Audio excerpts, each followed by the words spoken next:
চট্টগ্রামত আত্মপ্রকাশ করি জাতীয় যুবশক্তি চট্টগ্রাম মহানগর কমিটি শহীদ দলের হবত জিয়ারতের মাধ্যমে যাত্রা শুরু করে সংগঠন নয় ঘোষণা করি 7 দফা ইস্তেহার। সেপ্টেম্বরের 23 তারিখ বিকেলে চট্টগ্রাম প্রেস ক্লাবর এস রহমান হলত আয়োজিত প্রেস ব্রিফিং করিয়ে আত্মপ্রকাশ করে 41 সদস্য বিশিষ্ট কমিটি।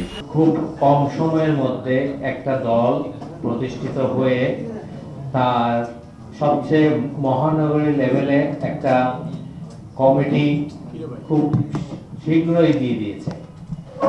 আমাদের এই যুবশক্তি সৃষ্টি হয়েছিল 16 মে। আজকে তার কিছুদিনের মাথায় 3-4 মাসের মাথায় আমরা এখানে কমিটি পেয়ে গেছি।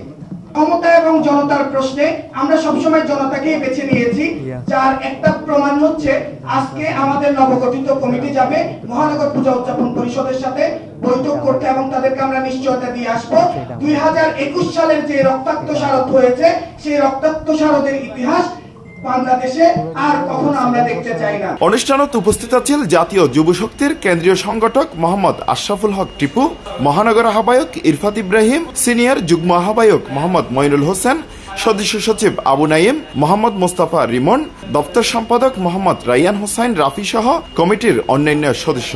বক্তব্যে জাতীয় যুবশক্তিরে উগ্র শক্তিশালী যুব সংগঠন হিসেবে গড়ি তুলিবর প্রত্যয় ব্যক্ত করে। আমাদের এনসিপির অঙ্গ সংগঠন হিসেবে জাতীয় যুবশক্তির আত্মপ্রকাশ বাস্তবায়নের লক্ষ্যে আমরা কাজ করে যাব।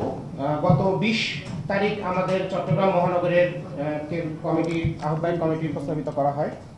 জাতীয় যুবশক্তির 7 দফা দাবি ও ভবিষ্যৎ কর্মপরিকল্পনা তুলে ধরা হয়। যে 7 দফা ইস্তেহার লইয়ে যাত্রা শুরু করি তা হইলে যুবকলর কর্মসংস্থানের সুযোগ বৃদ্ধি, ন্যায্য মজুরি নিশ্চিতকরণ, কর্মমুখী প্রতিষ্ঠান আধুনিকীকরণ এবং উদ্যোক্তা উন্নয়ন কেন্দ্র ও স্টার্টআপ ইনকিউবেশন হাব গড়ে তোলন। 5 আগস্টের পর থেকে আমরা যে কাজগুলো করে আসছি, যেহেতু আমরা নতুন একটা রাজনৈতিক দল, আমাদের অনেক ভুল ত্রুটি অবশ্যই থাকবে।